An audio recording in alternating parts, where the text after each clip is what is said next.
Malam teman-teman semua. Suara saya terdengar. Dengar. Ya, mungkin sebelum kita memulai acara, teman-teman di sini bisa on cam ya, untuk kita bisa lebih interaktif mungkin dalam diskusinya.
Baiklah, pertama-tama izinkan saya menyapa Bapak, Ibu sekalian, dan teman-teman yang telah hadir dalam acara Bincang Riset ke-8 yang diadakan oleh Epistemic Institute. Perkenalkan, nama saya Anissa Rashidia untuk moderator pada sesi ini. Pada sesi Bincang Riset eh, dengan tema Analisis Wacana Kritis, Teori, dan Contoh Analisis.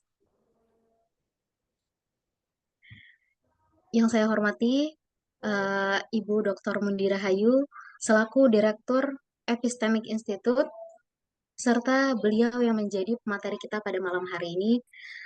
Tak lupa, saya ucapkan terima kasih atas kehadiran teman-teman, Bapak, Ibu sekalian yang telah menyempatkan hadir dalam acara Bincang Riset pada malam hari ini. Baiklah, tema Bincang Riset pada malam hari ini yaitu analisis wacana kritis, teori, dan contoh analisis. Analisis wacana kritis merupakan sebuah pendekatan yang sangat penting dalam memahami bagaimana bahasa dan komunikasi berkaitan dengan kekuasaan serta ideologi dalam masyarakat, serta dalam penerapannya teori analisis wacana kritis ini dapat diterapkan dalam berbagai fenomena sosial yang terjadi pada masyarakat. Nah, untuk itu, hari ini Ibu Dr. Mundi Rahayu akan membahas dasar-dasar teori ini serta memberikan contoh-contoh analisis yang dapat memperkaya pemahaman kita kritis. Mungkin acara ini mungkin penting untuk diketahui, acara ini dibagi menjadi dua, yaitu pertama akan ada penyampaian materi oleh Ibu Mundi Rahayu, lalu setelah itu akan ada sesi diskusi. Pada sesi ini teman-teman akan dipersilahkan untuk bertanya dan berbagi pendapat. Jadi setelah penyampaian materi akan ada sesi diskusi. Mungkin langsung saja saya berikan waktu kepada Ibu Mundi Rahayu. Kepada Bu Mundi Rahayu, waktu dan tempat kami persilakan.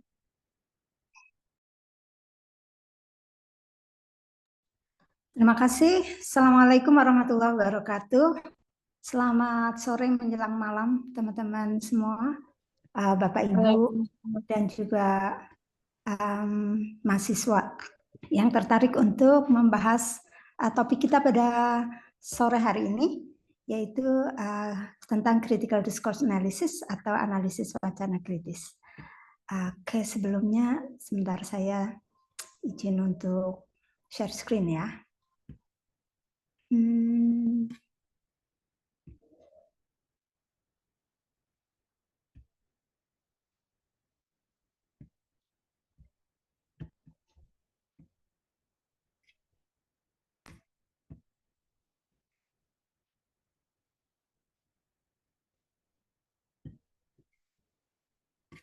Kok saya tidak bisa share screen sih?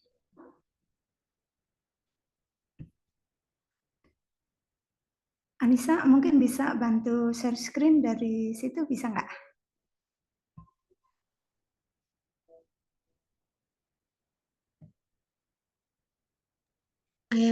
bisa Bun. Oke.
Bisakah?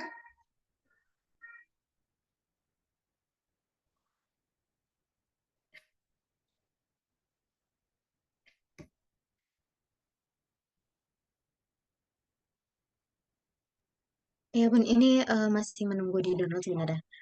Tapi bisa.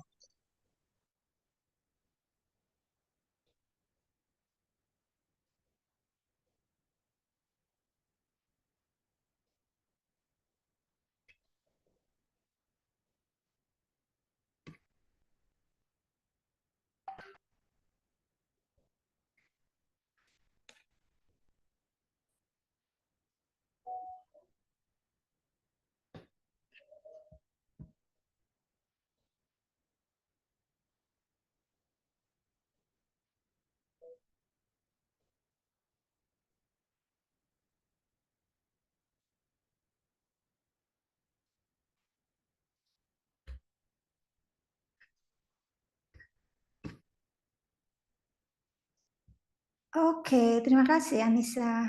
Sudah kelihatan di saya. Baik, kita bisa mulai ya. Jadi critical discourse analysis itu merupakan satu metode yang variannya sangat banyak. Dan untuk kesempatan ini saya akan membahas salah satu yang relatif sederhana gitu ya. Mungkin kalau kita ada waktu di pertemuan mendatang, mungkin kita bisa share juga tentang beberapa konsep atau teori CDA yang macam-macam yang lainnya. Nah, oke, silakan dilihat di next part. Jadi kita akan membahas CDA yang terutama CDA-nya Fairclough. Oke, next please. Jadi pada umumnya CDA atau analisis wacana kritis itu dipahami sebagai satu metode untuk mempelajari bahasa. Bahasa bukan bahasa untuk bahasa itu sendiri, tapi bahasa dalam dipahami sebagai bagian dari satu perilaku sosial atau kita pahami dalam konteks sosial dengan lebih menekankan, jadi bedanya yang kritis dan yang nggak kritis, lebih menekankan pada aspek ideologi dan dinamika kuasa atau power dynamics gitu ya, yang terkandung di dalam sebuah teks. Dengan demikian, CDA atau AWK itu menjadi satu metode yang penting untuk menganalisis bagaimana bahasa yang dipakai seseorang atau sekelompok orang atau komunitas tertentu atau pihak tertentu itu menegaskan relasi kuasa yang ada dan juga menegaskan bagaimana dominasi ideologi tertentu itu disampaikan melalui bahasa. Saya mau beri sedikit contoh, misalnya ya gambar di sebelah kanan itu adalah demonstrasi beberapa waktu yang lalu di Amerika Serikat ketika mereka mendemonstrasi kasus meninggalnya orang kulit hitam, kasus Leod itu, sehingga memunculkan satu gerakan anti diskriminasi. Jadi dengan slogan Black Lives Matter. Yang menariknya di sini adalah misalnya Black Lives Matter itu jelas memperjuangkan nasib orang-orang kulit hitam ya, tapi di banyak demonstran itu tidak hanya orang kulit hitam gitu, tapi justru di situ kelihatan banyak orang kulit putih atau orang kulit yang bukan hitam dan bukan putih, seperti orang-orang dari Amerika Latin, orang Asia termasuk gitu ya. Jadi mereka bersolidaritas juga untuk Black Lives Matter. Nah, ada banyak hal yang menarik. Misalnya kita mau meneliti tentang apa sih wacana yang muncul gitu ya dalam satu teks. Ya. Teks itu bisa macam-macam, bisa teks berita, bisa teks yang audiovisual atau teks yang visual dan yang mengandung bahasa tekstual gitu ya. Itu semua bisa dianalisis dengan menggunakan metode analisis CDA. Jadi analisis wacana kritis ini bisa menjadi sangat penting dan sangat menarik karena bisa diaplikasikan di berbagai aspek sosial, ya seperti misalnya di media, di pendidikan gitu ya, apalagi di politik, lembaga politik gitu. Tujuannya adalah untuk membongkar atau mengekspos ideologi-ideologi yang tersembunyi di dalam sebuah teks gitu, teks secara umum. Oke, selanjutnya. Oke, ada beberapa hal yang penting untuk kita catat. Ya, secara umum CDA yang saya bahas ini adalah CDA-nya Fairclough ya. Nah, beberapa important points dalam CDA-nya Fairclough ini adalah yang pertama ada aspek power and ideology. Jadi maksudnya adalah bahwa bahasa yang dipakai itu, apalagi di Indonesia akhir-akhir ini ya, tahun politik tahun ini, tahun 2024, tahun 2025, kok kayaknya lebih banyak tahun politiknya ya di Indonesia ini daripada tahun pendidikan atau daripada tahun apa kayak gitu ya. Lebih banyak tahun politiknya. Nah, language is deeply intertwined with power structures gitu ya. Jadi bahasa yang dipakai itu selalu berkaitan dengan struktur kekuasaan.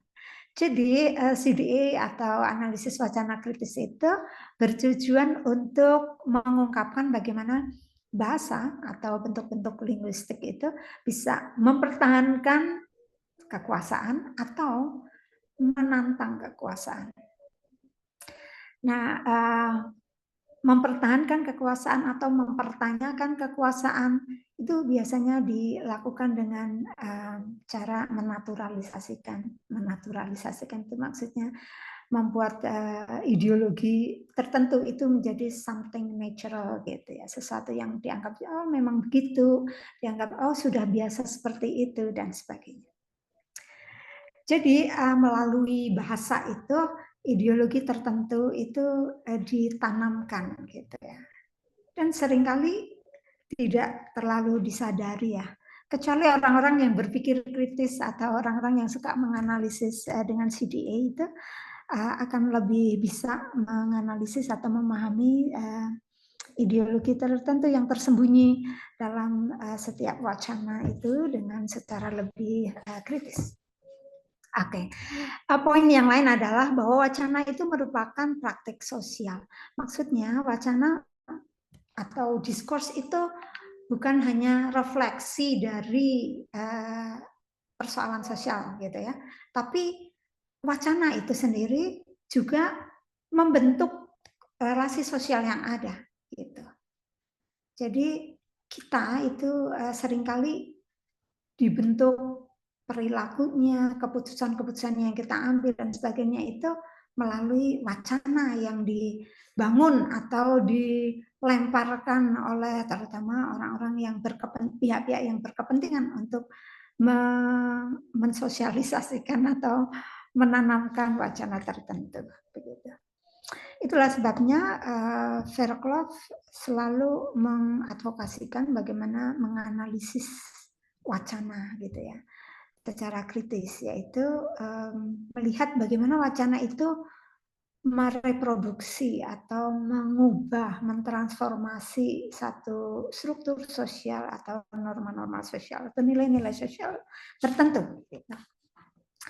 Nah, ada hal lain lagi yang dibahas melalui CDA ya. CDA itu selalunya bekerja sama dengan teori-teori yang lain. Jadi multidisciplinary approach ya. Misalnya menggunakan CDA sebagai alat analisis sekaligus dengan misalnya meminjam teorinya Gramsci tentang hegemoni misalnya.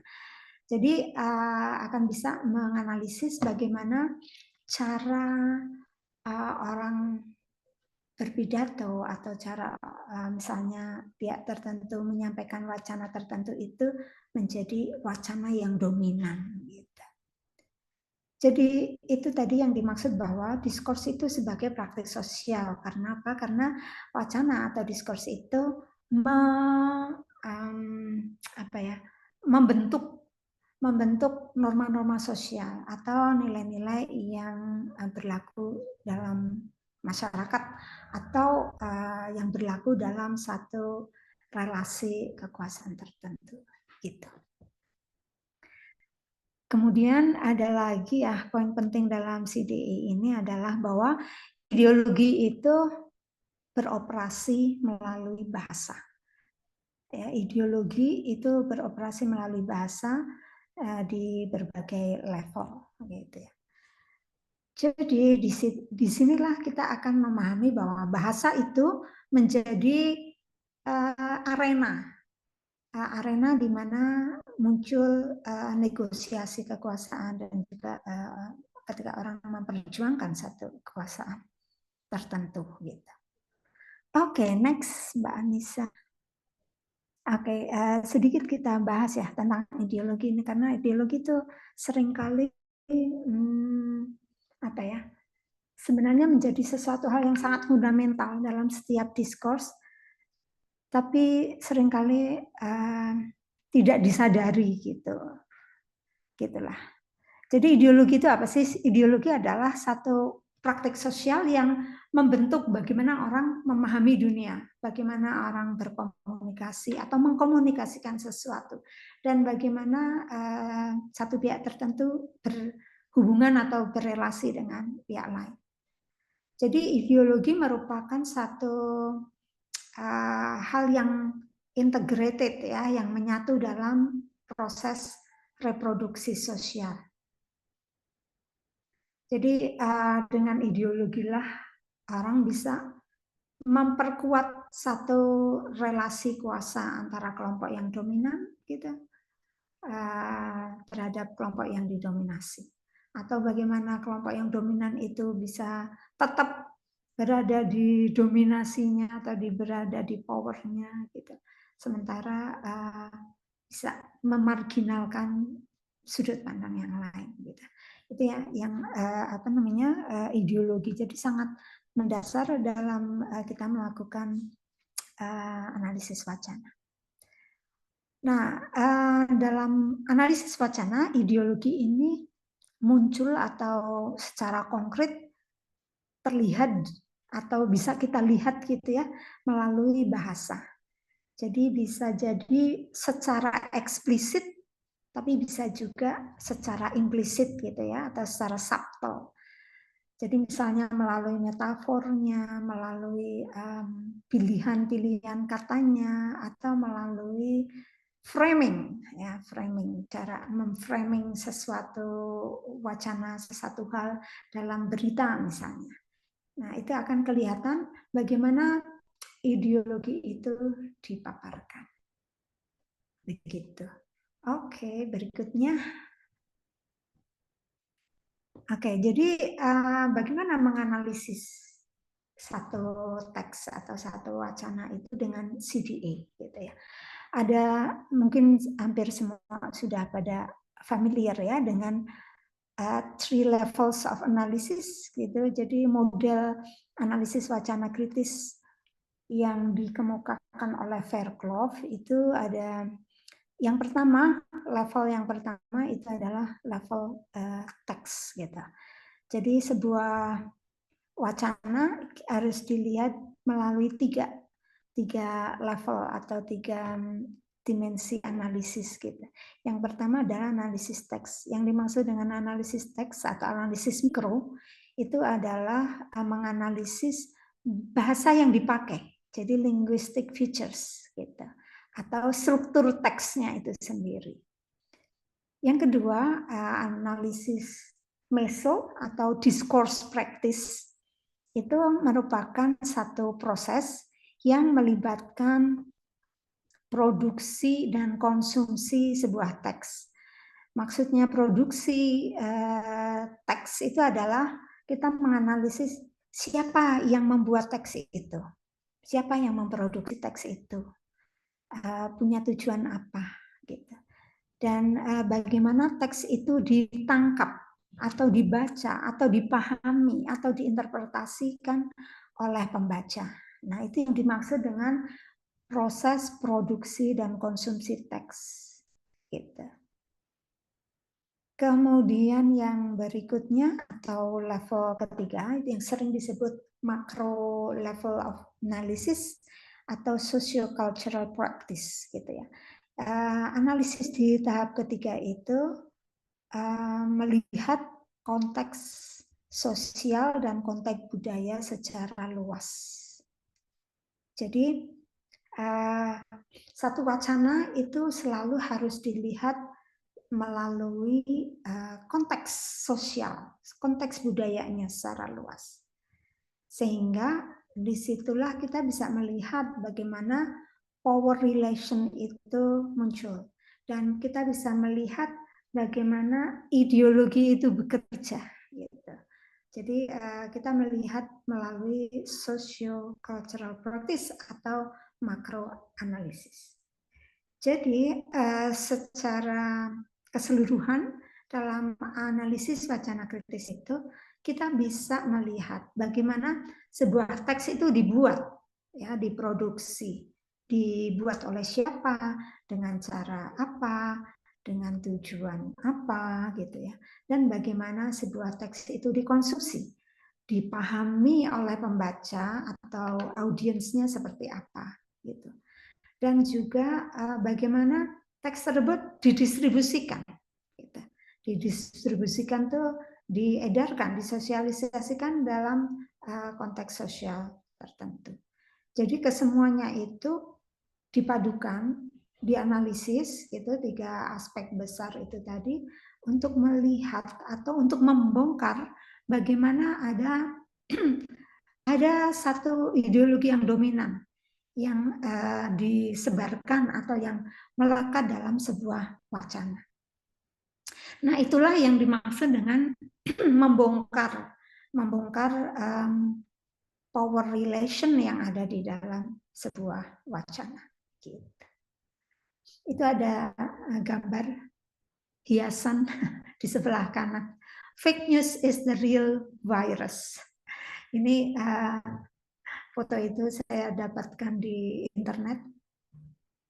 Itu banyak demo terutama ketika di waktu pandemi kemarin ya, di mana semua orang menjadi ketakutan terhadap virus COVID gitu.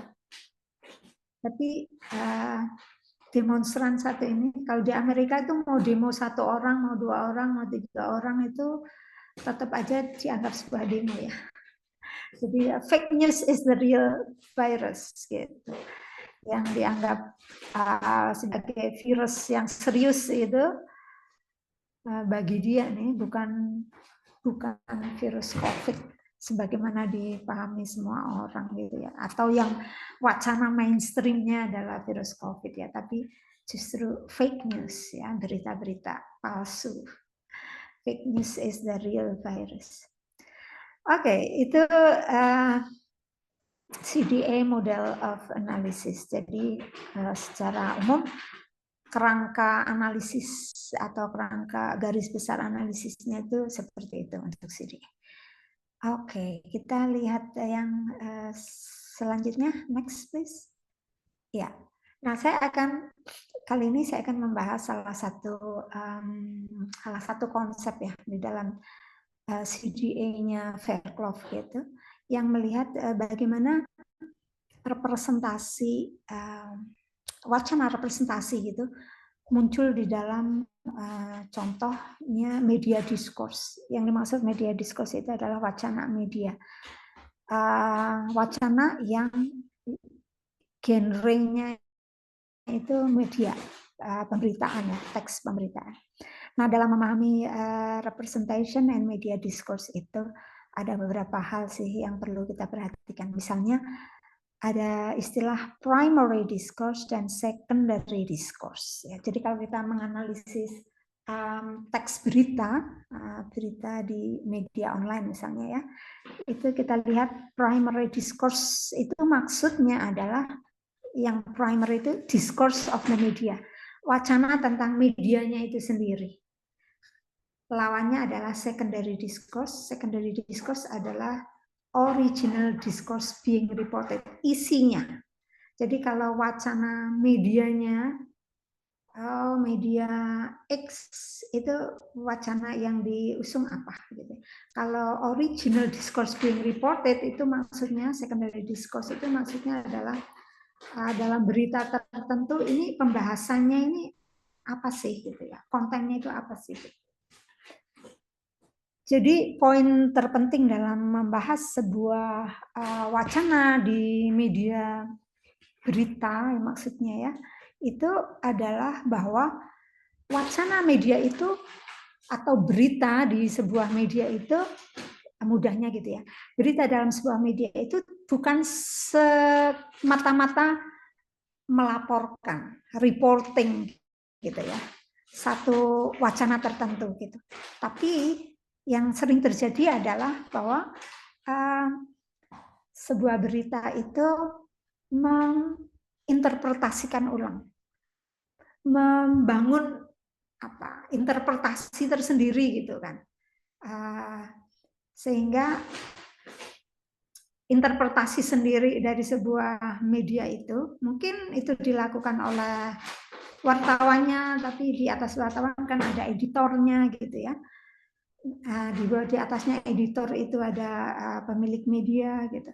Jadi yang terjadi adalah ada reinterpretasi atau interpretasi dari medianya itu, pihak-pihak yang ada di dalam medianya itu sesuai dengan ideologi atau strategi media yang sedang memberitakan sesuatu teks tersebut. Jadi media tendency atau kecenderungan media seringkali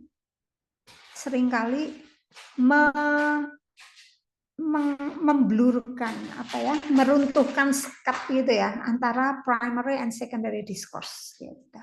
Sehingga menciptakan efek-efek ideologis sehingga pembaca itu akan menerima informasi itu dengan cara tertentu, dianggap itu satu hal yang natural. Selain primary and secondary discourse, ada juga direct discourse and indirect discourse. Kalau ini lebih gampang sih dipahami. Direct discourse itu maksudnya kalimat-kalimat yang merupakan quote atau kutipan langsung gitu ya dari narasumber tertentu misalnya. Kalau indirect discourse itu maksudnya adalah kalimat-kalimat yang diterjemahkan sendiri oleh wartawannya, misalnya kayak gitu. Itu namanya indirect discourse. Oke. Ini salah satu dari konsep atau teori analisis wacana kritisnya Fairclough untuk menganalisis media, ya, wacana di media. Mungkin lain kali kita bisa juga membahas untuk bagaimana untuk membahas di genre yang lain atau di wacana yang berbeda. Oke, saya akan memberikan contoh. Yang berikutnya adalah contoh. Silakan yang the next Mbak Anissa.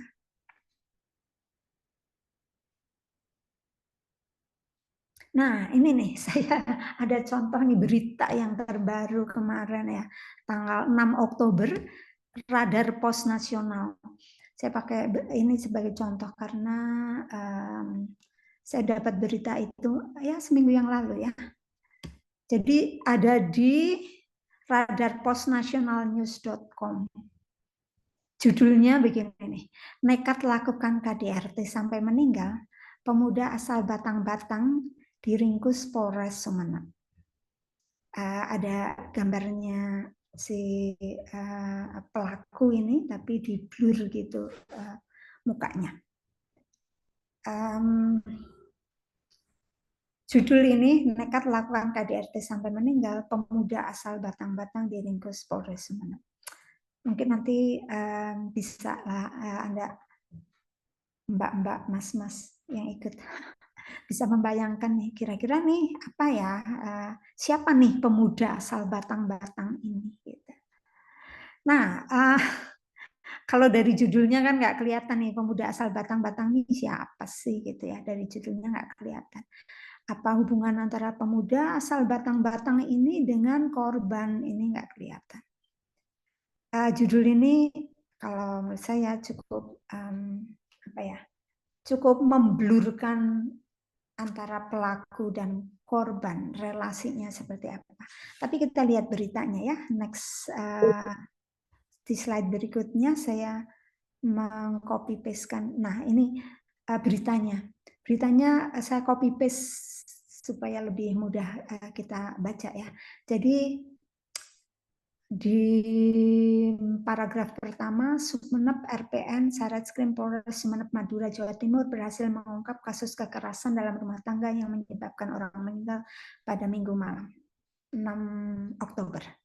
Korban atas nama NS, 27 tahun, alamat dusun bla bla bla bla, Kecamatan Lenteng bla bla, dan tersangka merupakan suami korban atas nama AR, alamat bla bla bla bla bla. Oke. Kemudian hal yang menarik adalah bahwa sumber berita yang diambil oleh wartawannya ya. Kapolres Sumeneb AKBP Henry Noveri Santoso SH SIK MM melalui Kasih Humas Polres Sumeneb AKP Widiarti SSH mengatakan. Jadi yang mengatakan ini AKP Widiartinya ya. Mengatakan waktu dan tempat kejadian pertama pada hari Sabtu 22 Juni sekitar pukul 11 WIB di rumah mertua korban yang beralamat di bla bla bla bla. Kejadian kedua pada hari Jumat tanggal 4 Oktober pukul 1 WIB di kamar rumah tersangka yang beralamat di bla bla bla bla. Nah, jadi kalau tadi sebelumnya kita sudah membahas tentang apa tadi direct indirect tadi ya, kita bisa lihat di sini wartawan ini berusaha membuat direct discourse ya. Jadi yang direct discourse yang pertama di kalimat yang ditanda kutip ya. Motif tersangka dengan sengaja melakukan kekerasan dalam rumah tangga sehingga menyebabkan korban meninggal dengan cara memukul wajah korban sehingga menyebabkan lebam pada wajah bagian mata korban dikarenakan korban selalu menolak pada saat tersangka AR mengajak untuk melakukan hubungan badan. Kata Widiarti SH. Jadi ini namanya direct discourse. Jadi ada quote langsung gitu ya yang dikatakan oleh Widiarti SH. Siapa Widiarti SH? Tadi di paragraf sebelumnya sudah dijelaskan. Nah, ini menarik ya. Kalau ada satu berita tentang kriminalitas, biasanya yang ditulis oleh wartawan adalah motif pelaku gitu ya, mengapa dia melakukan sesuatu gitu ya. Nah, di sini kita sudah mendapatkan informasi bahwa korban itu adalah istri dari suami, dan pelakunya, pelaku kekerasan sampai meninggal itu adalah si suami. Nah, mungkin kita bisa secara kritis ya. Atau Anda mau membuat analisis? Nah, jadi kalau saya melihat secara ini ya, kalimat ini motif tersangka bla bla bla bla. Ini menjadi paragraf penting untuk melihat motif tersangka, tapi kita harus lihat ini motif tersangka ini menurut siapa gitu ya. Motif tersangka ini kalau menurut Anda menurut siapa? Kata Widyarti, tapi Widyarti ini mendapatkan dari siapa? Dari tersangka, ya kan? Ini pasti tersangka mengaku bla bla bla bla bla seperti ini. Sehingga kemudian Widyarti SH sebagai Kasih Humas Polres Sumeneb itu mengatakan kepada wartawan gitu, motif tersangka begini begini begini begini gitu. Kalau melihat motif yang disampaikan oleh Widyarti SH ini, kita bisa melihat bahwa si tersangka itu melakukan kekerasan rumah tangga dengan cara memukul wajah korban. Gitu. Jadi memukul wajah korban. Dia tidak mengatakan mencekik dan sebagainya ya. Padahal kita tahu di peristiwa yang tanggal 22 Juni ada peristiwa dia dicekik sampai dia harus dibawa ke rumah sakit, sampai dia harus dirawat di rumah sakit, itu yang terjadi sebelumnya. Dan yang sampai meninggal ini dia hanya dikatakan pelaku itu hanya mengatakan bahwa dia memukul wajah korban gitu aja. Kan nggak logis ya kalau cuma memukul wajah korban bisa sampai meninggal gitu. Nah, sehingga pengakuan ini masih terlalu meringankan si tersangka. Yang kedua, apa alasan dia memukul atau melakukan kekerasan? Dikarenakan korban selalu menolak pada saat tersangka AR mengajak untuk melakukan hubungan badan. Nah, ini kan pengakuan dari si tersangka. Dia mengatakan bahwa karena korban menolak untuk diajak berhubungan badan. Gitu. Seolah-olah menyalahkan kepada si korban, ya kan? Blaming the victim. Korbannya kan sudah mati, jadi tidak bisa lagi ditanya atau memberikan kesaksian. Gitu. Nah, parahnya wartawan ini tidak melihat atau tidak mengorek sumber berita yang lain gitu. Jadi dia hanya mengorek atau mendapatkan informasi dari satu sisi, yaitu dari pengakuan tersangka saja. Gitu. Jadi silakan lihat the next slide.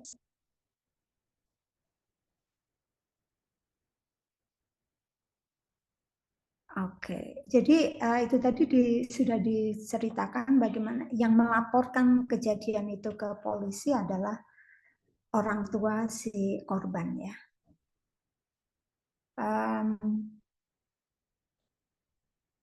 Jadi ini cerita yang di paragraf yang di awal, yang di atas itu kejadian yang tanggal 22 Juni gitu. Jadi si pelapor atau ayahnya si korban itu melihat kondisi korban lebam di bagian wajah dan ada bekas cekikan di leher dan mengalami mual-mual sehingga harus dibawa ke rumah sakit. Setelah sembuh pada 28 September, berarti lama dong. Juni, Agustus, September. Juni, Juli, Agustus, September. Korban dijemput dan kembali ke rumah suaminya karena sudah mulai membaik. Kemudian pada Jumat 4 Oktober, korban dengan suaminya kembali cekcok dan menyebabkan suami korban marah, melakukan penganiayaan korban dengan cara memukul wajah korban dengan tangan kanan, menyebabkan mata korban mengalami memar. Keesokan harinya, pada Sabtu tanggal 5, korban meninggal dunia di puskesmas. Oke, itu kejadian yang dilaporkan ke polisi seperti itu, dan korban sudah meninggal, dan wartawan mendapatkan berita ini hanya dari satu sisi ya, dari tersangka. Gitu. Oke, padahal saya melihat karena cukup ramai ya kasus ini di Sumeneb, dan saya punya beberapa teman yang dari Sumeneb dan juga dari teman korban itu adalah temannya mahasiswa saya gitu. Jadi ada banyak fakta yang lain yang membuat sebenarnya si tersangka itu melakukan lebih dari itu gitu ya. Bisa dilihat di slide berikutnya, Mbak Anissa. Nah, ini saya lihat di postingan Ida Arayan di akun Facebooknya Kiai Faizi ini. Saya kutipkan di sini ya, di berita yang beredar, Arfan itu si pelakunya tadi ya, tersangkanya. Arfan menyiksa Nining. Nining itu si korbannya, si istrinya tadi. Arfan menyiksa Nining tak hanya saat ia sehat, bahkan ketika ia sudah terbaring tak berdaya di rumah sakit, selang oksigennya juga dilepas, yang berakibat Nining sesak nafas lalu meninggal. Gitu. Itu postingan Ida Aryan, ini orang Sumeneb ya, di akun Facebooknya Kiai Faizi. Kemudian saya juga punya data yang lain, misalnya teman-teman almarhumah Nining itu mengatakan bahwa si suami itu kecanduan judi online, sehingga rumah tangganya menjadi cekcok dan dia melakukan kekerasan kepada istrinya. Jadi bukan semata-mata istrinya tidak mau diajak berhubungan badan, gitu ya. Jadi ada banyak fakta lain yang merupakan motif sebenarnya, yang tidak diakui atau tidak disampaikan oleh tersangka ketika dia di kantor polisi. Nah, apa yang ditulis oleh wartawan tadi di media online tadi itu merupakan satu framing gitu ya, framing dengan dia membuat direct quotation atau kutipan langsung dari polisi tadi. Kita bisa lihat bahwa framing dari KDRT itu diarahkan kepada salahnya si istri, nggak mau diajak hubungan badan gitu kan. Jadi menyalahkan perempuan, dan itu dianggap sebagai satu alasan yang sudah cukup gitu ya. Dia menjadi alasan bagi dia untuk melakukan KDRT sampai meninggal. Dan setelah itu pun ada kasus KDRT yang lain ya di Sumeneb. Saya baca di akun Facebooknya Kiai Faizi tentang KDRT serupa. Gitu. Nah, jadi framing yang dimunculkan di dalam sebuah pemberitaan itu menunjukkan bagaimana ideologi dari produsen teks, orang yang menulis teks itu atau koran itu. Jadi ideologinya apa? Ini ideologinya adalah ideologi yang masih sangat membela laki-laki gitu. Ideologinya yang masih sangat patriarkis gitu. Jadi ideologi itu dianggap sebagai ideologi yang patriarkis dan sangat membela laki-laki itu dianggap sebagai sesuatu hal yang normal gitu. Dianggap sebagai sesuatu hal yang ya memang seperti itu gitu kan. Yang disosialisasikan, ideologi yang disosialisasikan melalui tadi ya, pemberitaan, penulisan berita yang seperti itu. Jadi harusnya gimana? Ya harusnya wartawan itu menulis dari berbagai sumber gitu yang ada gitu, dan tidak mestinya dia tidak terjebak dengan tadi ya frame ideologis yang sangat patriarkis. Jadi karena perempuan sering disalahkan dalam kasus-kasus KDRT gitu. Ada banyak kasus at the same time ya di waktu yang sama di hari kemarin juga itu yang kemudian banyak terungkap. Ada 2-3 kasus terungkap, tapi ada lebih banyak kasus yang tidak terungkap. Kenapa?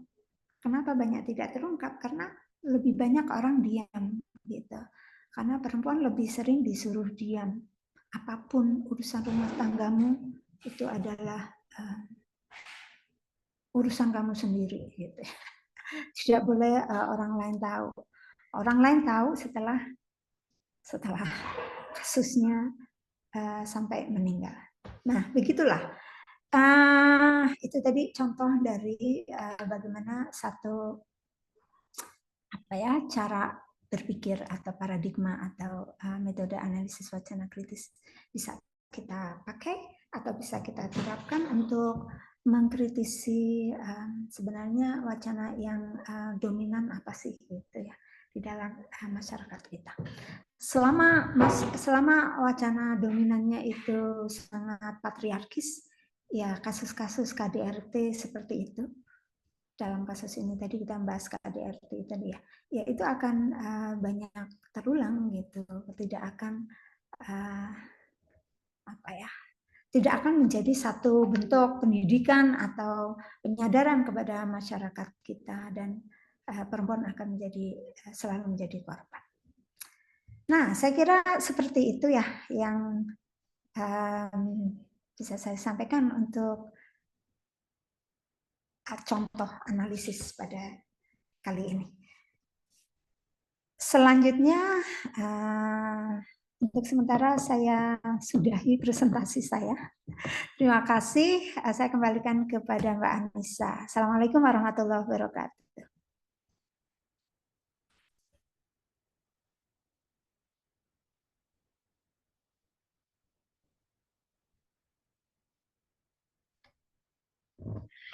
Ya, terima kasih kepada Ibu Mendi Rahayu atas pemaparan materinya yang sangat luar biasa.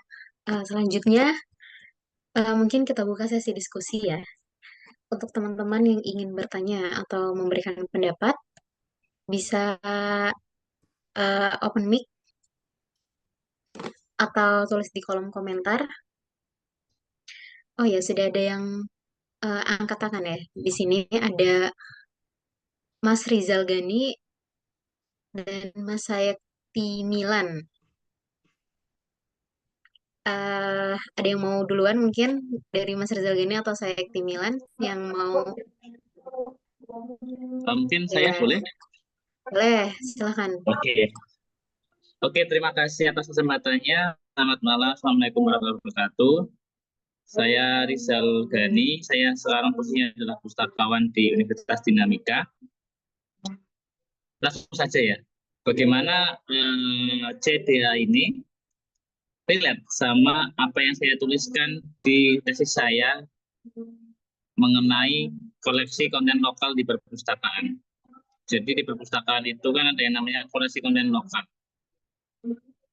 Dan koleksi konten lokal itu sebelumnya adalah yang sering dibahas mengenai teknis pengelolaan, bagaimana perawatan, bagaimana pemanfaatan itu. Tapi saya ini sharing sih, sebagai sharing.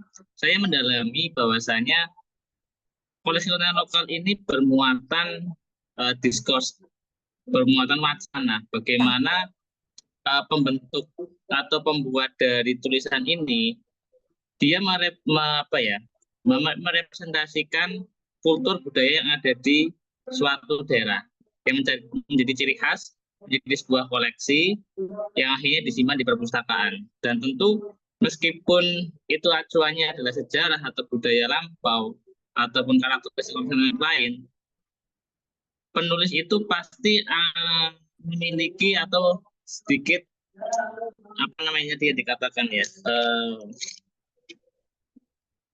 ada yang namanya interpretasi dari penulis itu sendiri. Yang akhirnya adalah di perpustakaan ini sangat penting koleksi konten lokal itu daripada kayak misalkan hanya sekedar menggeser koleksi-koleksi yang bertentangan. Tetapi dengan banyaknya produksi-produksi koleksi konten lokal, dengan wacana-wacana yang di dalam, itu sangat relate. Dan apa yang disampaikan oleh pemateri tadi, hal ini bukan hanya ke sosial, tetapi bagaimana wacana kritis ini juga bisa berimpact atau menjadi sebuah sub penelitian di bidang perpustakaan. Gitu sih sharing saya. Terima kasih. Ya, terima kasih Mas Rezal Gani dari Universitas Dinamika tadi ya, yang sedang mengerjakan tesisnya tentang kepustakaan. Mungkin mau langsung ditanggapin dari Mundi atau kita beralih ke Mas Saikti Milan. Oke, lanjut ke Mas Sayekti Milan. Yang dari Mas Rizal mungkin kita tampung dulu ya Mas nanti. Mungkin Mas Sayekti Milan boleh open mic. Ya, sebelumnya mohon maaf saya cewek. Ya, perkenalkan nama saya Milan, saya dari Universitas Negeri Surabaya. Kebetulan saya sekarang semester 7 dan sedang memprogram skripsi, dan saya juga menggunakan analisis wacana kritis ini sebagai metode saya. Pertanyaan saya itu ada 3, Bu. Yang pertama, jika saya menggunakan analisis wacana kritis, apakah saya juga harus menggunakan teori lain? Karena kalau menurut dosen saya itu, teori saya itu tetap harus didampingi dengan teori lain, yaitu yang saya pakai sekarang, teori feminis sosialis, karena temanya memang tentang gender. Nah, itu apakah benar? Dan bagaimana saya memadukan 2 teori tersebut? Maksud saya analisis wacana kritis dengan teori sosialis feminis. Itu pertanyaan yang pertama. Bagaimana gitu cara memadukannya? Dan yang kedua adalah, tadi kan ada 3 langkah analisis ya, Bu. Dan langkah yang kedua itu mencakup bagaimana teks tersebut diproduksi. Nah, kebetulan teks yang saya analisis ini adalah lagu, Bu. Lagunya dari lagu NDX yang menurut saya itu bertema tentang merendahkan perempuan seperti itu. Dan kan perlu, kalau menurut penjelasan tadi, kita perlu tahu bagaimana produksinya. Sementara itu tidak memungkinkan bagi saya untuk melakukan wawancara langsung dengan penulisnya seperti itu. Terus bagaimana juga saya bisa tahu tentang ideologi penulisnya, sementara saya tidak bisa mewawancarai penulisnya secara langsung. Nah, itu kira-kira bagaimana, Bu, saya bisa tetap menggunakan analisis wacana kritis tanpa saya harus wawancara dengan penulisnya, atau tanpa saya mencari video tentang bagaimana suatu lagu itu diciptakan gitu. Karena saya coba mencari bagaimana proses misalnya satu lagu dari NDX itu dituliskan itu benar-benar tidak ada gitu. Ya, itu pertanyaan saya, Bu. Terima kasih. Terima kasih kepada Mbak ya, Mbak Sayekti Milan dari Universitas Negeri Surabaya yang sedang melaksanakan skripsi. Gimana Ibu Mundi? Apa kita langsung ditanggapi? Oke. Terima kasih. Yang pertama tadi sharing dari Mas Rizal Gani ya, yang dari Universitas Dinamika. Benar bahwa Betul, Bu. ya benar sekali, Mas. Koleksi perpustakaan, kemudian koleksi museum gitu ya. Itu sama, itu semua bisa dianalisis dengan analisis wacana kritis. Mengapa mengambil atau menyusun koleksi tertentu gitu ya.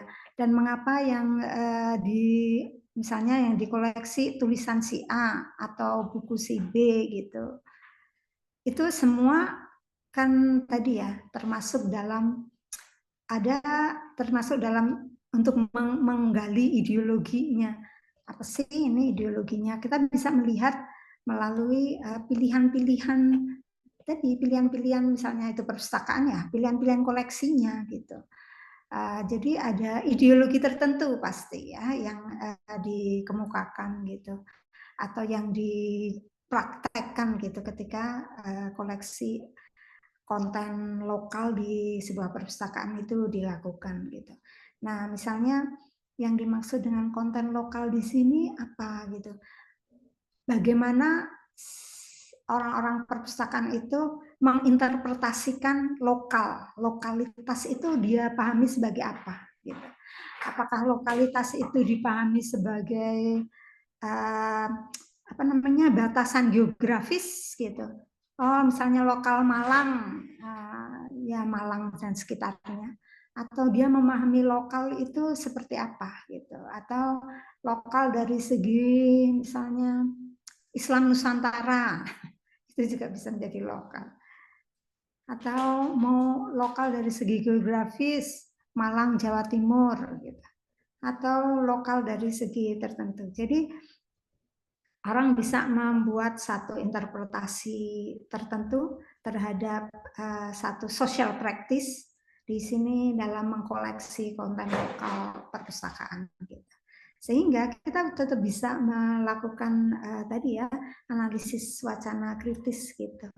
Karena kita bisa menginterpretasikan praktik sosial yang dilakukan melalui mengkoleksi konten lokal di perpustakaan.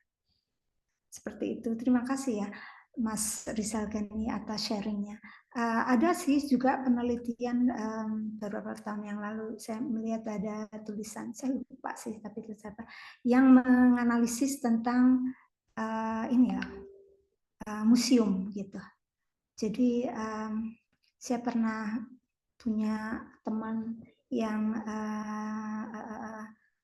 keahliannya atau riset dia tentang museum. Jadi dia museum studies. Jadi dia menganalisis mengapa dalam satu museum tertentu yang dipajang itu benda-benda itu atau artefak-artefak tertentu gitu.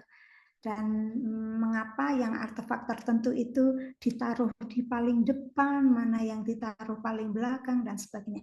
Itu sangat politis, itu sangat ideologis gitu. Jadi penuh pertimbangan, ada urusan tadi loh, power relation gitu.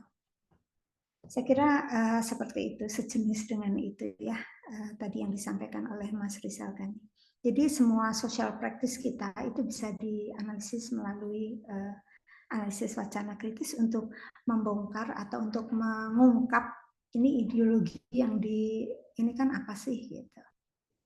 Termasuk kalau di Indonesia hampir semua dosen bersemangat bercita-cita untuk lolos Scopus gitu ya dengan berbagai cara.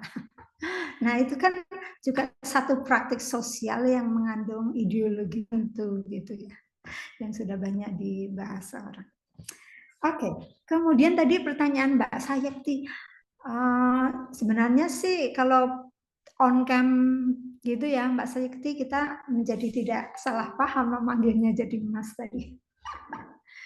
Di pertanyaan Mbak Sayekti ini juga menarik sekali. Jadi kalau memakai analisis wacana kritis, apakah perlu pakai teori lain? Iya.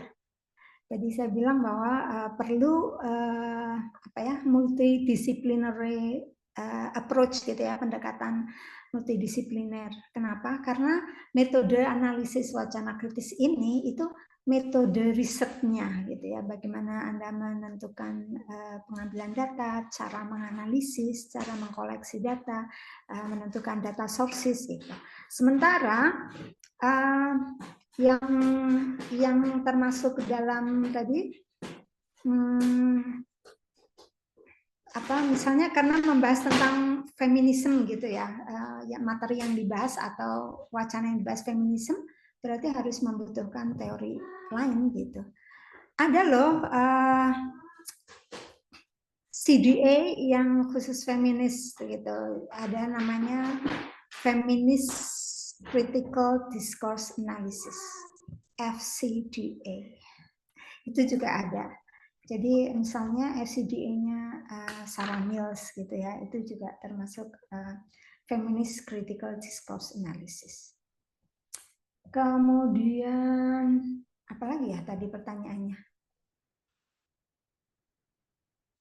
Oh, Mbak Saikti tadi itu bertanya tentang lagu NDX merendahkan perempuan gitu ya. Betul, Bu. Tapi tidak mungkin untuk mewawancarai nih pembuat lagunya. Itu lagunya siapa sih, Mbak? Lagunya NDX, Bu, sebuah band asal Jogja. Oh, oke.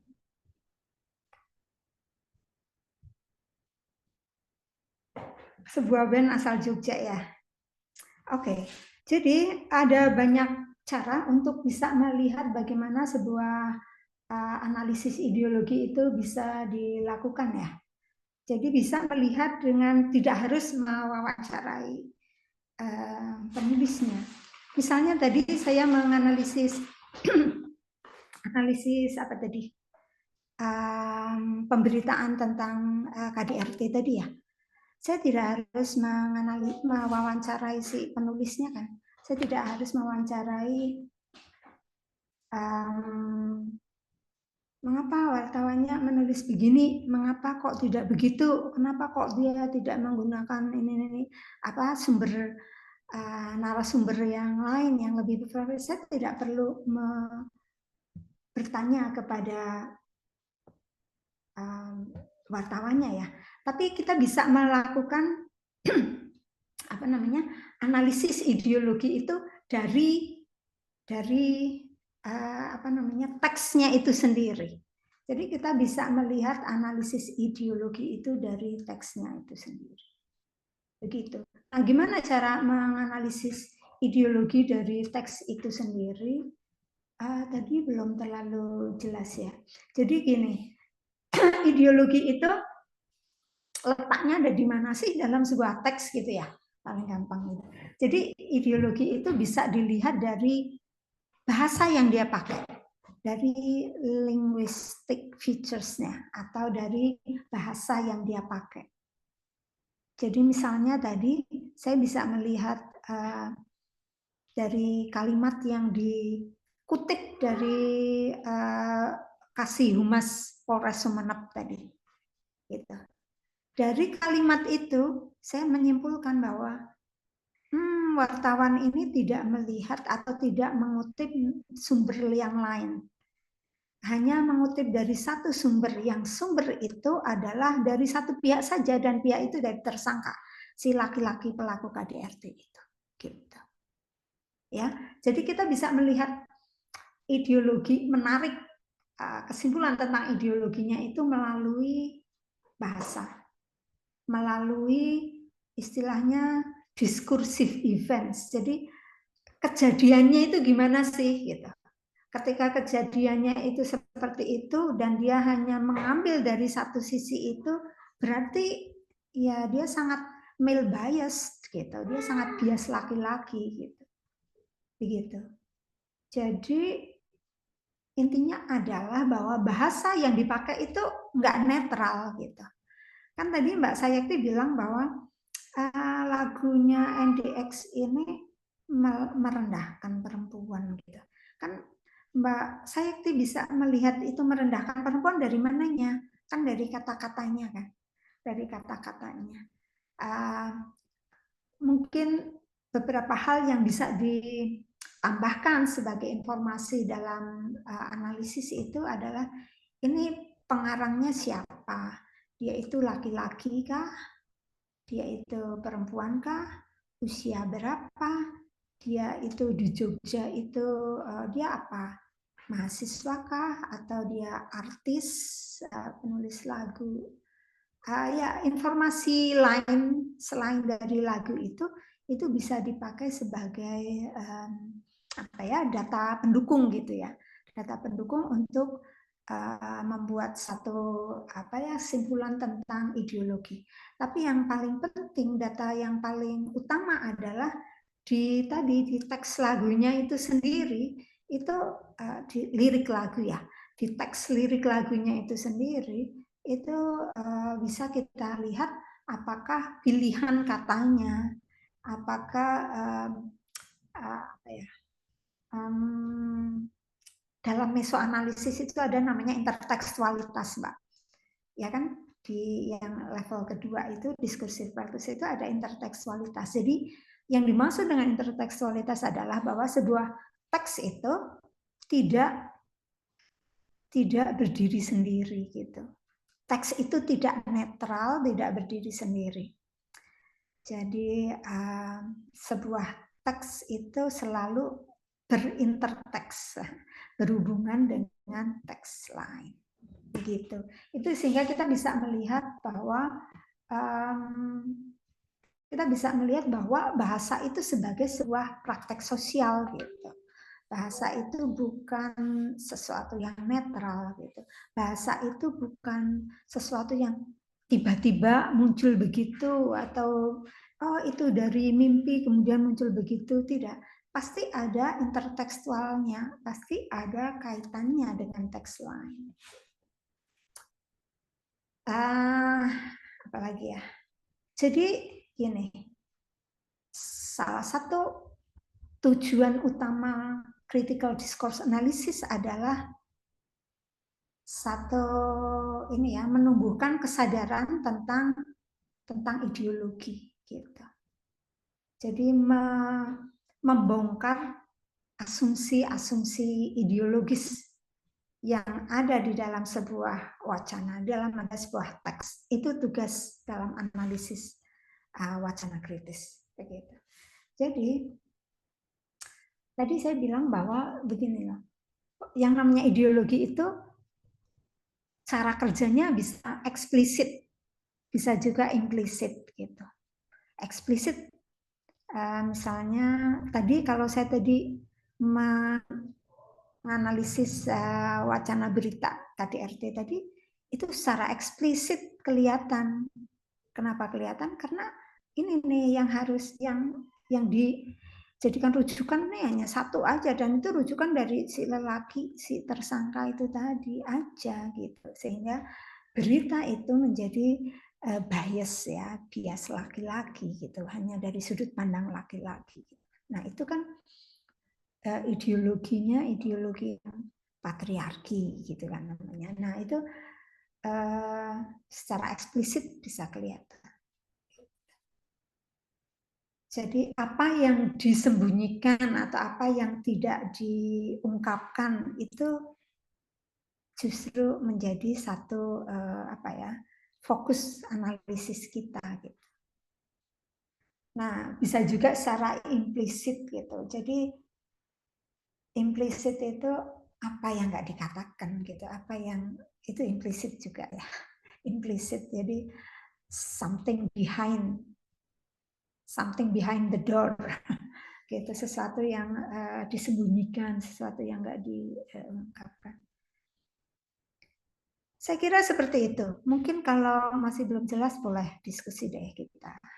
Kayaknya masih ada waktu ya Mbak Anissa ya. Sudah sangat jelas, Bu. Terima kasih. Oke, terima kasih Mbak Sayakti.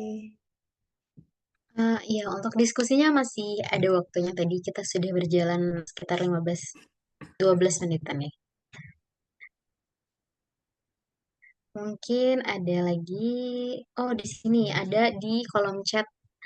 Ibu izin bertanya dari Mbak Diah Utami. Seberapa penting metode wawancara dalam CDA? Terima kasih. Mungkin gimana Bun? Apa langsung ditanggapi? Oke, ini menarik nih.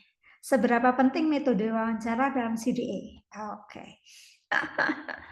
Jadi CDA itu satu metode yang lumayan besar ya. ragamnya, jenis-jenisnya itu juga banyak sekali. Yang saya sampaikan ini barusan atau yang saya sampaikan tadi itu cuma salah satunya. Nah, salah lainnya apa? Salah lainnya banyak gitu ya. Nah, wawancara itu merupakan salah satu cara data collection, ya kan? Cara mendapatkan data itu dengan cara wawancara. Apakah kita tidak boleh, kita punya teks, misalnya tadi ya Mbak Sayekti tadi misalnya punya teks lirik lagu yang mau diteliti. Kemudian misalnya dia kenal dengan penulis lagunya atau bisa mengakses lah penulis lagunya dan kemudian bertanya gitu ya. Nah, bertanya di sini kan wawancara namanya gitu. Nah, apakah boleh? Ya boleh saja. Tentu saja sangat boleh. Jadi wawancara itu sebagai salah satu bentuk mencari data collection gitu. Jadi misalnya di teksnya dia nulisnya gini nih, nulisnya misalnya saya belum tahu sih Mbak Sayekti tadi misalnya lirik lagunya seperti apa ya yang dia dianggap melecehkan atau merendahkan perempuan. Nah kemudian misalnya tanya ya, bertanya itu bisa ke penulis lagunya, bisa juga bertanya kepada orang-orang yang menyukai lagu tersebut misalnya. Jadi audiens lagu ini siapa sih gitu. Coba kita tanya gimana ya persepsi mereka terhadap lagu itu misalnya. Nah itu wawancara kan, bisa wawancara secara kualitatif ya dengan apa namanya semi terstruktur ya. Ada kisi-kisi wawancaranya untuk gimana pendapat Anda tentang lagu ini. Istilah kata-kata ini kalau menurut Anda gimana dan sebagainya. Itu juga sangat bisa. Nah, apakah seberapa penting tergantung pada jenis data yang mau kita kumpulkan gitu. Jenis data yang mau kita kumpulkan dan juga tujuan penelitian kita gitu. Kalau kita sudah bisa menjawab penelitiannya tanpa wawancara, misalnya tadi Mbak Sayekti tadi mau menganalisis lirik lagu dan cukup lirik lagunya ada banyak misalnya datanya dan mau dianalisis melalui teks lirik lagunya itu saja dan itu sudah dirasa cukup, ya itu sudah bisa, maksudnya cukup itu sudah bisa mewakili ada banyak temuan lah ya di situ, itu bisa sudah cukup. Tapi ketika ingin memperluas, oh kira-kira nih kalau lagu ini yang dengerin anak-anak SMA misalnya, itu kayak apa ya tanggapannya gitu, responnya. Nah perlu wawancara kepada anak-anak SMA misalnya. Atau lirik lagu ini kalau yang dengerin anak perempuan dengan anak laki-laki kira-kira sama atau tidak ya persepsinya gitu. Nah itu juga bisa gitu dilakukan wawancara. Jadi penting apabila memang tujuan penelitian itu untuk mendapatkan data yang berkaitan dengan itu, gitu. Dengan tadi ya data dari wawancara. Begitu Mbak Diah Utami. Kalau boleh on mic, Mbak Diah Utami penelitiannya tentang apa? Oh iya Ibu, kebetulan ini saya kan sedang proposal disertasi Bu. Oke. Mohon izin perkenalkan diri, saya mengajar di UNESA dan saya sedang proposal disertasi. Disertasi saya itu rancangannya adalah tentang diskursus analisis pertarungan kuasa pengetahuan tentang komunitas riba melalui media sosial. Nah, itu yang saya pakai Norman Fairclough itu. Nah, kemudian yang membuat saya bingung adalah kalau beberapa dosen menyarankan untuk wawancara. Yang membuat saya bingung kan itu media sosial. Saya kalau saya tidak berhasil mengakses pada mereka yang membuat akun tersebut, anti riba tersebut, lalu bagaimana? Ya, seperti itu sebenarnya kebingungan saya, Bu. Oke, terima kasih Mbak Dia Utami. Terima kasih tadi Komunitasnya penjelasannya. apa Mbak? Tadi komunitas apa? Maaf saya tadi nggak nangkep. Komunitas anti riba. Jadi saya mengkomparasikan dua komunitas anti riba, satu Xbank, satunya lagi itu adalah lunas hutang miliaran punyanya MTR, Oh, masyarakat. Itu saya perbandingkan dengan analisis wacana. Nah, saya DM yang adminnya kok tidak ada respon. Maksud saya kan saya ingin melakukan wawancara juga. Nah, saya bingung oke. apakah bisa lain selain Iya, wawancara.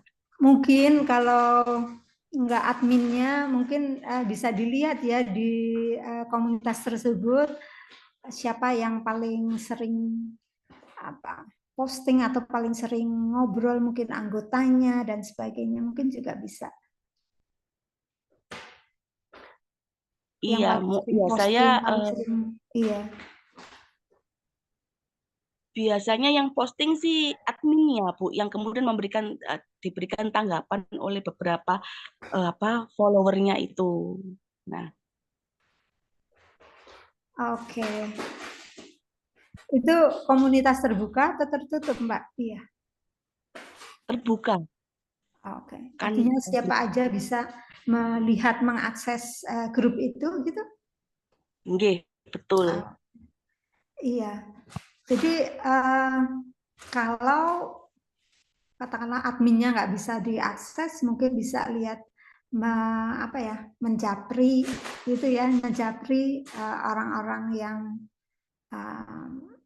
berpengaruh atau aktif di situ gitu, di komunitas tersebut. Saya kira menarik juga itu. Iya, wawancara itu sifatnya lebih untuk ini ya,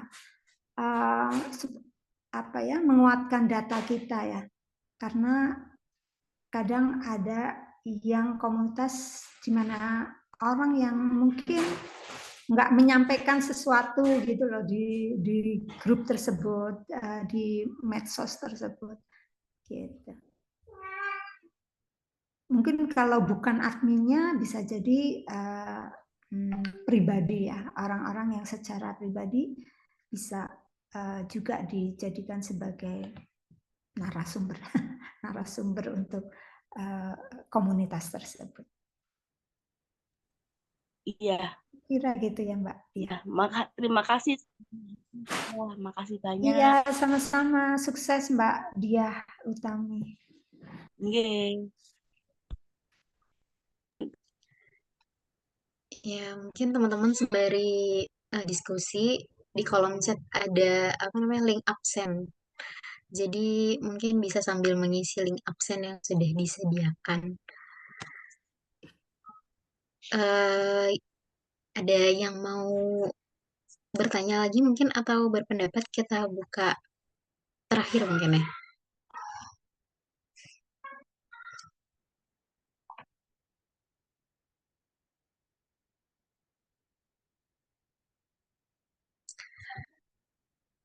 Atau ada yang ingin mendiskusikan sesuatu seperti tadi Mas Gani ya,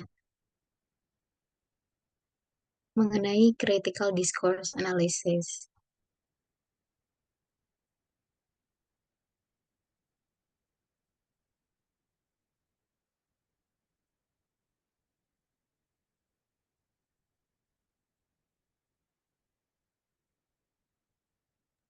Tunggu Bapak, Ibu, atau Mas Mbak. Dari Kak Putri Anjani. Ya, sebelumnya terima kasih atas kesempatannya. Selamat malam. Assalamualaikum warahmatullahi wabarakatuh. Saya izin bertanya, Mem.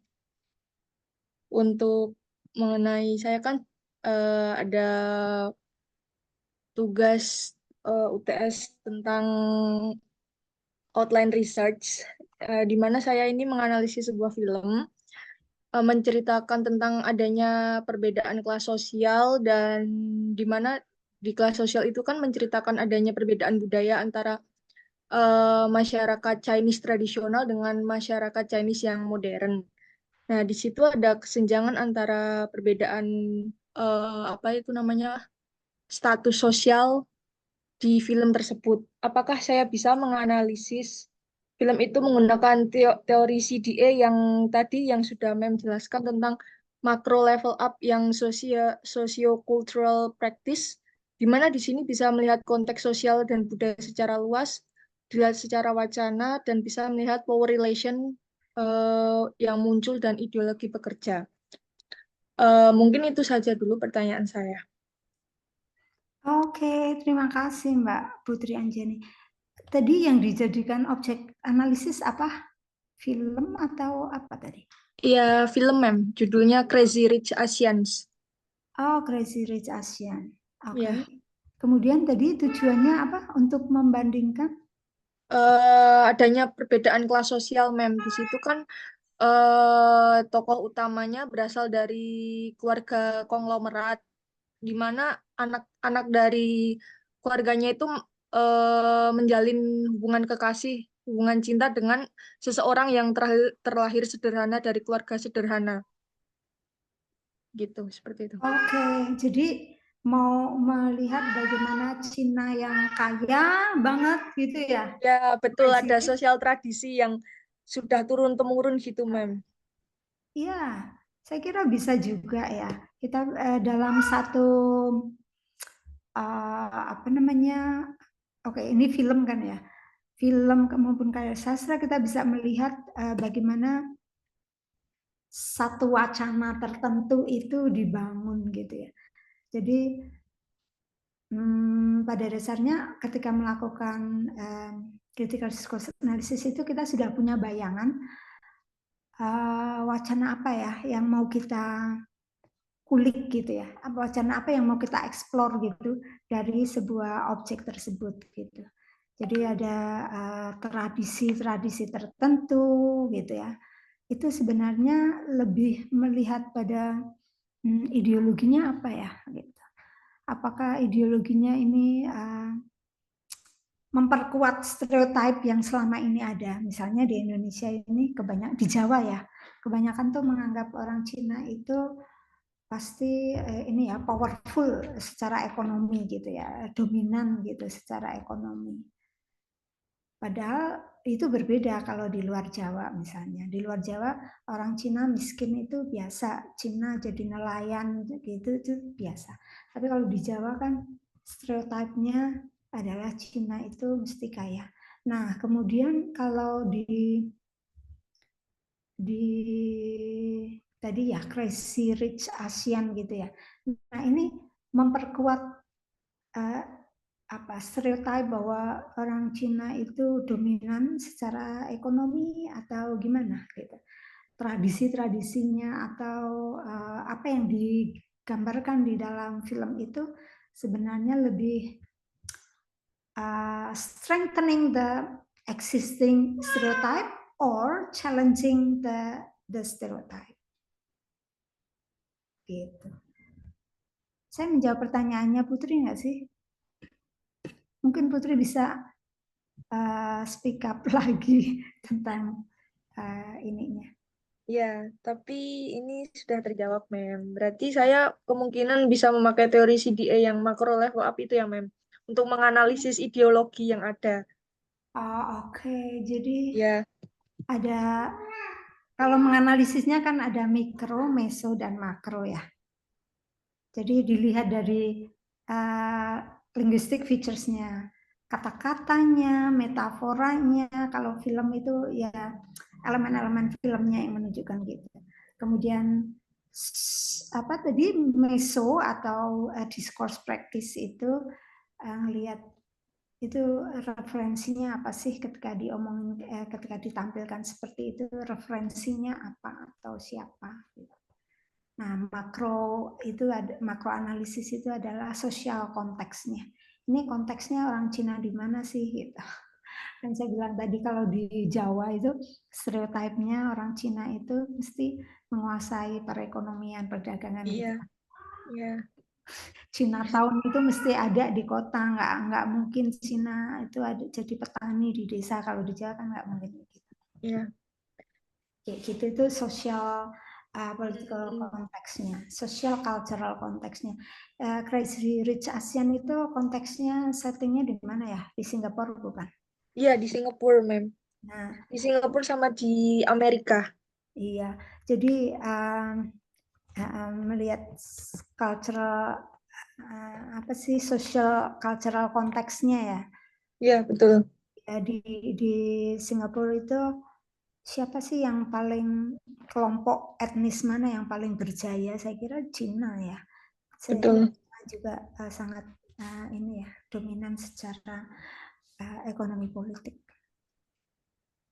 Begitu. Terima kasih Putri Anjani. Iya. Emang. Oke Mbak Anissa, apakah masih ada yang mau bertanya kah? Apakah ada yang masih mau bertanya atau mau mengajukan pendapat, berdiskusi segala macam? Ya teman-teman jangan lupa mengisi link absen ya.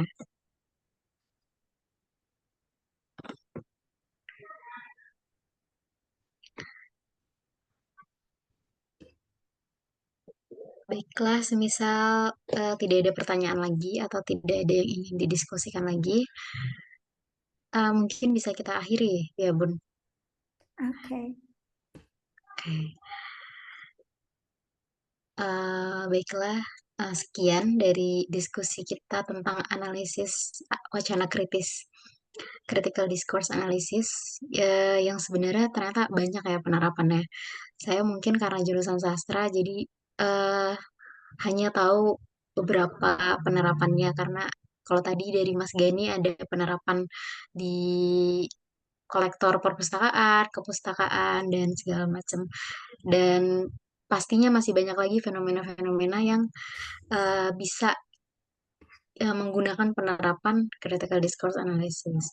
Jadi mungkin diskusi kita uh, tidak sampai di sini ya. Maksudnya bisa berlanjut di forum-forum berikutnya. Uh, untuk diskusi yang malam ini kita akhiri sampai di sini. Mungkin dari Ibu Mundi ada closing statement. Oke, terima kasih Mbak Anissa. Yang pertama, terima kasih kepada semua Bapak, Ibu, Kakak, Adik yang sudah join di acara diskusi bincang riset kita yang diselenggarakan oleh Epistemik, yang ini edisi ke-8. Dan tadi sudah disampaikan bahwa ada banyak jenis ya CDA, Critical Discourse Analysis, yang bisa kita ulik dan kita bisa lihat bagaimana teori atau konsep itu diaplikasikan dalam analisis. Mungkin kalau masih berminat, the next time kita bisa membuat diskusi lagi untuk aspek-aspek lain yang berkaitan dengan critical discourse analysis. Tadi seperti yang disampaikan oleh Mbak siapa tadi, Sayekti tadi saya menyinggung sedikit bahwa ada feminist critical discourse analysis gitu, seperti itu misalnya ya. Itu juga menjadi salah satu tema dalam critical discourse analysis yang banyak dipakai juga dalam berbagai studi yang mana studi itu sekarang sangat prolific ya. Banyak studi-studi sekarang yang menggunakan CDA di berbagai bidang ilmu.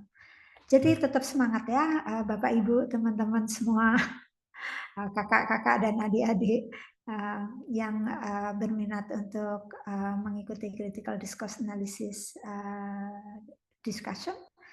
Insya Allah kita akan memaparkan lagi, mendiskusikan lagi CDA dengan berbagai macam genre-nya atau berbagai macam jenisnya di waktu mendatang. Kalau ada salah-salah kata dari saya minta maaf. Terima kasih. Sampai jumpa kembali di lain waktu. Assalamualaikum warahmatullahi wabarakatuh. Waalaikumsalam warahmatullahi wabarakatuh. Terima kasih kepada Ibu Mundi Rahayu. Mungkin ya sesi terakhir ada sesi dokumentasi ya. foto bersama. Mungkin teman-teman bisa open cam, jadi nanti ada yang mendokumentasikan. Tunggu teman-teman bisa open cam, jadi kita bisa kelihatan ya mukanya.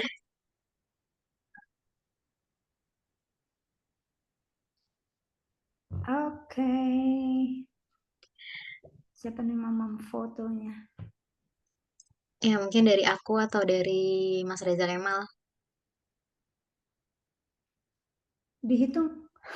Oh iya, Sini oke. terbaiknya. Ya, 1, 2, 3.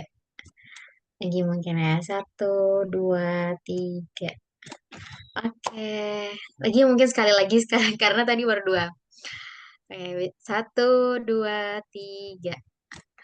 Oke, terima kasih Bapak Ibu dan teman-teman sekalian yang sudah hadir di acara Bincang Riset ke-8 dari Epistemic Institute. Kurang lebihnya saya sebagai moderator, mohon maaf. Billahi taufiq wal hidayah. Wassalamualaikum warahmatullahi wabarakatuh. Waalaikumsalam warahmatullahi wabarakatuh. Teman-teman yang sudah mengisi link mungkin bisa meninggalkan Zoom. Yang belum mengisi link absen, bisa mengisi link absen yang ada di kolom komentar, di kolom chat.